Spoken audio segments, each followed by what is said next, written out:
When night falls, BART service reduces from 5 lines to just 3. The red and green lines disappear, and trips that use those lines suddenly require a transfer. I've often wondered what would happen if you run BART service like that all day. How many trains would you be able to run? And probably more importantly, how would commuters perceive it? To properly answer the question that was posed in the title, we need to understand what each of the 5 lines do. The yellow line is by far the most important one on BART, going from SFO in downtown San Francisco through downtown Oakland as well, and out to a string of East Bay suburbs. This line is indeed the busiest of the 5, and it has the most frequency and capacity to match. The orange line has the least frequency and capacity, but that's mainly because it has overlap with other lines everywhere on its route. The corridor serves a useful purpose, going in a straight line down the East Bay and of course bypassing San Francisco. It's supposed to sync up with the yellow line in downtown Oakland, enabling a nicely timed cross-platform transfer between the two lines. For most of BART's early years, this was the state of the system. The yellow and orange lines acting as major trunks, with red and green lines providing one-seat rides on particularly busy sections. But everything changed in the 1990s when the Dublin stretch was built. Service to Dublin would be very appealing, bringing with it the first ever case of true TOD on BART, but the amount of service that can be run on that line is hamstrung by not one, but 2 densely interlined sections. This has been somewhat rectified in the past by running the blue line to MacArthur instead of down the Transway tube. However, you could go even more extreme than that. If you were to construct a third platform at Bayfair, you could easily convert the blue line into a short stub shuttle down the 580. This would allow for lightning fast frequencies on all 3 lines, and also increase the amount of orange line trains to match the yellow line so that a time transfer always happens.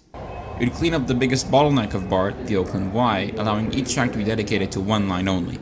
If you didn't want to run trains all the way to the termini, you could short-turn some of them at certain stations. For example, instead of running orange line trains every single one down to Berryessa, turn some back at, say, Fremont or Bayfair. Most metro systems around the world don't have dense interlining like BART does, but BART is not like most metro systems. It's more accurate to call it an S-Bahn, as is popular in German cities. You have many suburban services that converge in city center tunnels, allowing for faster frequencies in the busiest sections. While transferring between trains is not the worst experience in the world, there's an art to designing good transfers. Under my so-called extreme 3-line model, someone going from downtown San Francisco to say Union City would need to transfer at 12th Street and go downstairs. Now imagine this person was coming from SFO and had luggage.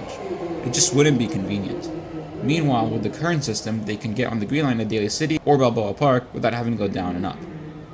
The red line is even better in this regard. Maybe I'm biased because I am based there, but Berkeley generates a lot of trips, and having that one-seat ride to SFO has been very useful for me many times. Especially after the service changes in September, I have often seen the red line full to the brim during peak hours. And even beyond Berkeley, connecting to Amtrak at Richmond can generate trips. The bottom line is that the Richmond branch needs a lot of service. And while the time transfer between yellow and orange is nice to have, there are cases when having that direct train feels so good. Also under this extreme model, while Dublin trains could run very fast, trips between San Francisco and Dublin would require 2 transfers instead of none, or 1 from the airport. You could totally stick to what BART already does now during their night service, running the blue line to Daly City, and without the green line in the way, you don't have to worry about blue to orange transfers being suboptimal in one direction. Indeed, at night, the wait time between blue and orange trains now is rarely too bad, while during the day it can be up to 17 minutes. I also wonder what the impact of Caltrain electrification will be on the green line. It will provide much more reliable trips between San Francisco and San Jose, to the point that people who now take those trips on BART plus maybe the VTA 500 might just prefer Caltrain. This is especially true for SFO-bound riders. Maybe don't kill the green line entirely, but turning it back earlier could be a more efficient use of resources. So in summary, even though BART hasn't recovered to pre-pandemic levels with the rise of working from home, the system's busiest sections are still by far the downtowns of San Francisco, Oakland, and Berkeley. And having one-seat rides to those places are major selling points for BART, which isn't a bad thing at all. There are cases when the transfer is just a little bit too inconvenient, and the appeal of a direct train wins out. There are a couple more factors to consider, not least the second Transway tube, and maybe if this video does well I'll do a part 2 where I design my own future BART fantasy map, but that's all for now.